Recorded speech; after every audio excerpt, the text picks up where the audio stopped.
President Trump has said this is the first of many, and it's because of actions, and I'm paraphrasing, but this is basically what he said on Truth Social, that this is because of actions that Khalil did that doesn't comport with our foreign policy agenda. He said also that it was designed to root out anti-Semitism on college campuses.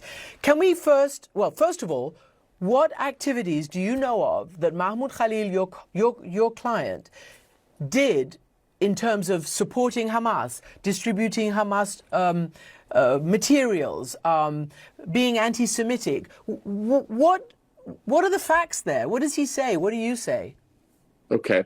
I mean, what they're suggesting, the connection to Hamas, is just sort of the typical smear that has nothing to do with the reality on the ground and is, a bit of an intentional trap.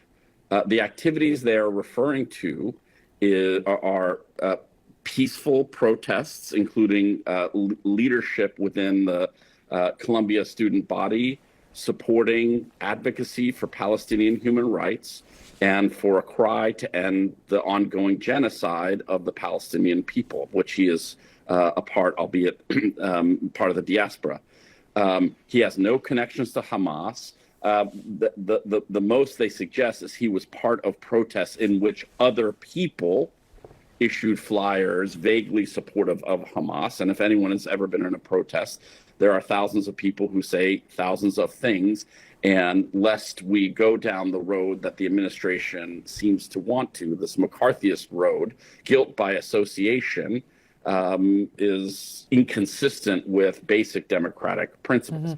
And so really fundamentally what the President of the United States and the Secretary of State are saying, and this should be chilling for everyone, that simply dissenting from the foreign policy aims of the United States government could get you arrested at night, detained, and ultimately deported. Again, this is sort of McCarthyist era thought repression. It's about repression. It has nothing to do with security.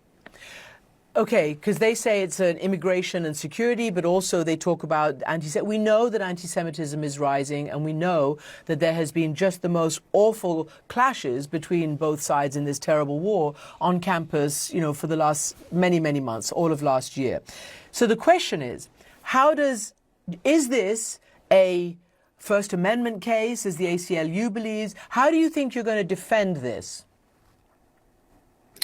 Well, really, not to be too lawyerly pretending, Christian, it's the government's obligation to defend their arrest and detention. Sorry, yeah. And we filed a habeas corpus petition demanding to know upon what legal authority they are relying. And as far as we know, they're invoking this statute, which could not be vaguer or more unconstitutional in terms of its violation of basic First Amendment principles.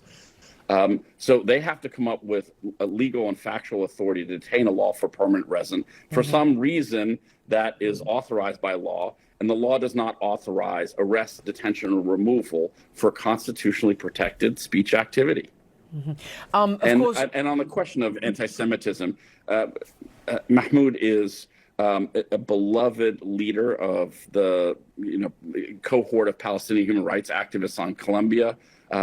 Anti-Semitism has nothing to do with his demands for justice for Palestinian human rights. And it's just yet sort of another cheap smear that Columbia keeps falling into rather than protecting the rights of their students who are activated by one of the most important moral issues of our day.